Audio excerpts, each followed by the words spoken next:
Yo creía que conocía la historia de M. Estaba convencido de que nada de lo que dijera al micrófono me sorprendería. Al fin y al cabo ya me habían dado las referencias más duras de su pasado. No tenía ni 15 años cuando mató por primera vez a un hombre, cuyo cuerpo hundió con ayuda de unas piedras en un cuerpo de agua de un estado del centro del país.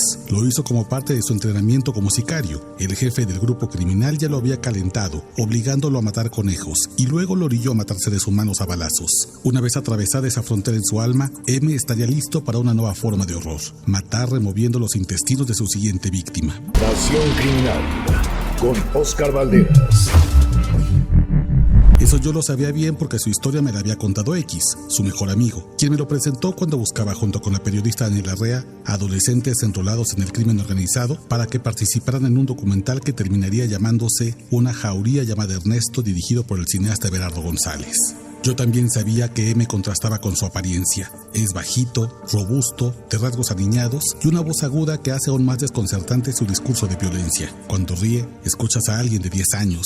Cuando bromea, parece tener 13, pero cuando diserta sobre la violencia en México, su voz es firme como una bala que rompe huesos y músculos. Lo que dijo frente al micrófono me sorprendió, y es que yo estaba listo para oír su historia, pero no para escuchar sus reflexiones. M narró para nuestra película, con una elocuencia envidiable, lo que significa ser niño sicario en México, la soledad del joven reclutado, la ansiedad que se desenrolla con cada homicidio, la certeza de una muerte temprana, la duda sobre si alguna vez alguien podrá amarlo por ser un asesino, y las mentiras que cuentan quienes reclutan, ofreciendo empleo y dinero rápido a través de empresas criminales. Recuerdo que frente a X, su mejor amigo, soltó sin pena que a nadie le importaba su vida y que por eso a él no le importaba la vida de nadie más.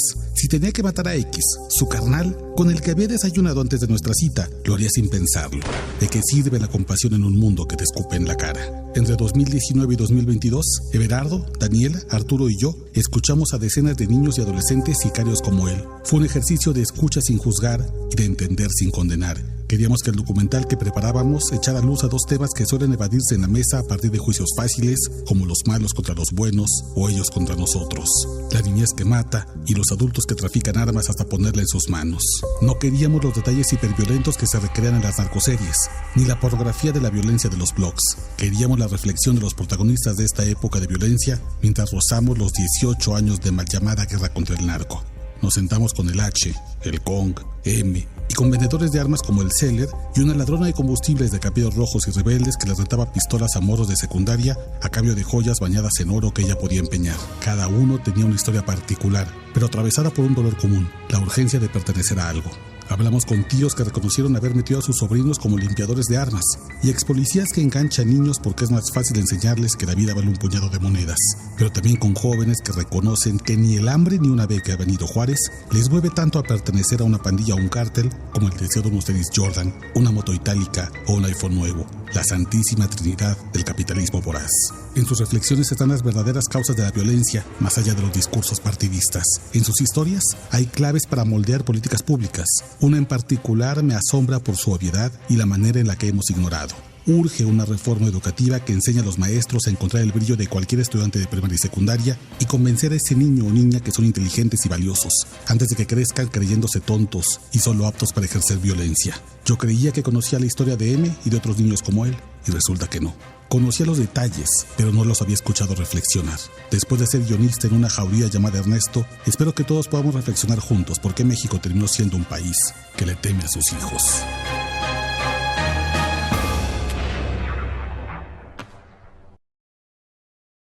Lo que pasó allá en Chihuahua el lunes, un enfrentamiento en la Sierra Tarahumara donde hace un año mataron a los 2 jesuitas. Bueno, pues ahora se agarraron a plomazos y terminó una persona decapitada. Algunas casas incendiadas junto con unos vehículos. Y bueno, si le seguimos, está el asunto de los militares que han asesinado, matado, ejecutado a 5 presuntos sicarios y que además hicieron todo para que la escena del crimen pareciera que había sido una refriega, que había sido un enfrentamiento. Pero no, fue una ejecución. Ahora, estos no eran hermanitos de la caridad, no eran. Pero queremos un país así. Óscar Valderas hoy está aquí con nosotros. Hermano, bienvenido, ¿cómo estás? Querido Luis, muy bien, buenos días. Oye, ¿Qué opinión te merece esto? La respuesta de la Sedena es interesante también. Dice pues, que la FGR investigará porque se trata de civiles, pero ahí está el video clarito. El presidente ya habló y dijo que sí, que pudo haber habido una ejecución extrajudicial y Me que se llama va a la investigar. atención que usa la palabra ajusticiamiento. Ajusticiamiento, Fíjate qué dice López terrible, Obrador. como si esto fuera justicia. Porque como tú bien dices, pues no, vaya, ningún estudiante de cuadro de honor se mueve en un vehículo blindado del crimen organizado y trae esas armas, es cierto, pero no podemos ser un país que avale una ejecución extrajudicial. Tendrían que haber sido detenidos y llevados ante la autoridad correspondiente, pero un país que se precia de ser un país democrático no puede validar y normalizar ese tipo de videos, que hoy lo sabemos porque hay un video, porque se filtra esta grabación, que seguramente los militares no sabían que estaban siendo apuntados por una cámara de videovigilancia. Pero yo rescato que el presidente usa la palabra ajusticiamiento, me parece muy desafortunado.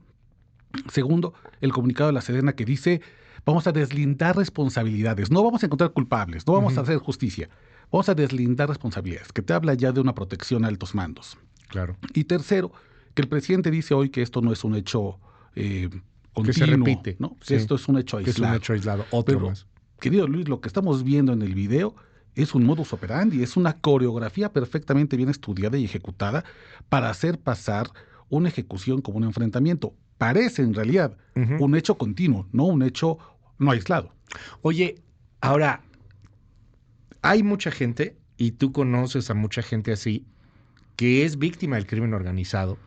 Gente que vive en Nuevo Laredo, gente que vive en algunas partes de Guerrero, en Michoacán, etcétera, etcétera, que dice, estamos hasta el carajo de esto, estamos hasta la madre, ya, mátenlos, malditos malandros, estamos con los militares, esos merecen estar en sus cabezas. Es horrible lo que nos han escrito, ¿eh? O sea, estoy tratando de limitarme, pero sí es que algunas cosas que nos han escrito dicen, puta, y les fue bien, los hubieran torturado, etcétera.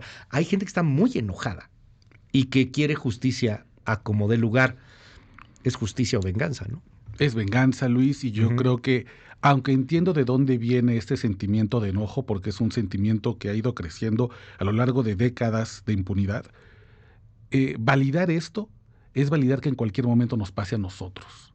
Sí. Cuando alguien dice, está bien que los maten en caliente, está bien que los pongan en el paredón, volver a las épocas del fusilamiento, lo que estamos diciendo en el fondo es no nos importan los derechos humanos, háganle como quieran con sus instituciones, al diablo las instituciones, y entonces esto puede pasarle a cualquiera. La realidad es que hoy, ante un ejército todopoderoso que no tiene rendición de cuentas con la opacidad con la que se ha manejado, puede hacer esto en Laredo, pero puede hacerlo en cualquier lugar del país con total impunidad. Y me parece que es muy preocupante decir, así es como se trata a los criminales, porque no sabemos hoy si son criminales. Claro que todo nos apunta a eso, pero hoy lo que sí sabemos es que eran civiles que se habían rendido. Y es muy preocupante porque todos podemos estar en esa situación en cualquier momento. Sí, a lo mejor eran unos sicarios, ¿eh? O sea, y a lo mejor eran las peores personas del planeta. Pero en el video lo que vemos es que no hay un arresto, es una ejecución, te mato. Sí. Y entonces, bueno, pues nos da cuenta de que estamos en una guerra. Y cuando el video se filtra y empiezas a ver las reacciones de algunas personas, entiendo hacia dónde se está yendo inclusive la política. Hablábamos de los candidatos hace rato. Pues yo pregunto, ¿quién será el Bukele mexicano? Porque hay mucha gente que quiere eso. Mucha gente que quiere eso. Y a Bukele no le ha ido mal, eliminando derechos humanos, mandando al carajo todo eso y diciendo aquí vamos a hacerlo bien y todos los que sean maras ahora no van a comer ni pollo y van a comer una vez al día arroz y se van a pudrir en la cárcel y vale que eso si son o no son culpables. Aquí todos los que tengan un tatuaje de maras se van al bote. Hay mucha gente que quiere un Bukele mexicano. Hay mucha gente, Luis, y es un discurso muy peligroso, porque es un discurso que violenta los derechos humanos. Y hoy la gente que está diciendo y escribiéndonos, diciendo, ojalá los maten, qué bueno, bien por el ejército, yo les pregunto, ¿qué certeza tienen de que uno de esos ejecutados no era un joven secuestrado? Sí, claro. ¿Qué certeza tienen de que en ese vehículo blindado, sin placas, que perteneciente al crimen organizado, no iba una persona que estaba siendo torturada por no pagar extorsión? Sí, claro. No hay certezas, Luis. Y entonces lo único que sí tenemos es que es un ejército que puede llegar, asesinar, coreografiar, plantar armas, hacer como que fue toda una refriega y validar que entonces el Estado, desde su posición de poder, pueda asesinar civiles. Qué peligroso jugar con ese discurso. Estos tipos Y por eso es hermosa la nación criminal de hoy. Estos tipos que terminan después como sicarios, que terminan metidos en el crimen organizado, muchas veces no lo hacen porque lo quieran hacer, porque sean sociópatas o psicópatas. Hay toda una historia detrás. Habrá casos, sí, es algo con muchas escalas de grises, pero hay muchos que pues, de niños fueron abandonados, que tuvieron que irse a buscar su suerte.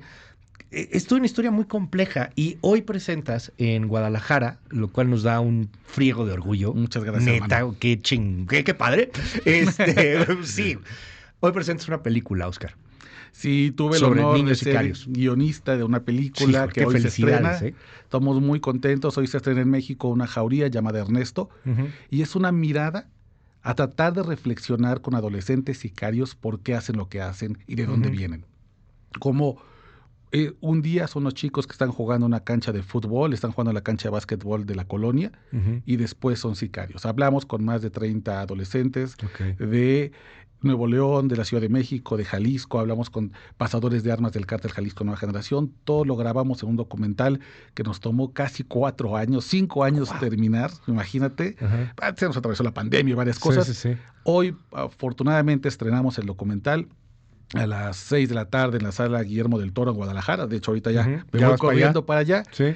Y es una invitación a reflexionar y escuchar estas historias. El México que hoy tenemos, lamentablemente, no puede ser un México de una narrativa de los buenos contra los malos y ellos contra nosotros. ¿Qué es lo que es? Hay que entender, hay que escuchar. Y esta es lo que yo aprendí trabajando con estos adolescentes sicarios. Oye, ¿volviste a las historias de algunos de ellos durante esos 4 años? Sí, de hecho, quienes escuchan regularmente Nación Criminal los miércoles van a escuchar incluso que ahora en la pieza voy repitiendo algunos de los alias con los que ya utilicé como fuentes para historias que hemos contado aquí. Historias sobre todo de la pandemia. Por ejemplo, si alguien se acordará aquí de un joven sicario que dejó de vender droga porque no había gente en las calles y eso lo regresó en la época del confinamiento más duro a buscar chamba ahí en la zona de Mixcalco. Es uno de ellos y han sido historias que hemos revisitado, pero que hoy en el documental ponemos juntas para hacer una especie de coro y explicar, primero, cómo un niño o una niña tiene una arma en sus manos y cómo un adulto la pone en sus manos a través de una red de tráfico de armas que viene de Estados Unidos hacia México. La reflexión es esa y a partir de ahí estamos construyendo. Yo creo que va a ser una pieza que le puede interesar mucho a la gente. ¿Cuándo podemos ver Una jauría llamada Ernesto? Una jauría llamada Ernesto en Guadalajara, hoy, mañana y pasado mañana va a haber 3 funciones especiales. Luego inicia la película una serie como de gira por festivales y algunas salas públicas como Cinetecas estatales y la nacional. Y después ya irá a alguna plataforma de streaming que todavía estamos en negociación con eso. Qué padre. Pero por el momento ya pueden empezar a buscar por dónde se va a acercar a sus ciudades.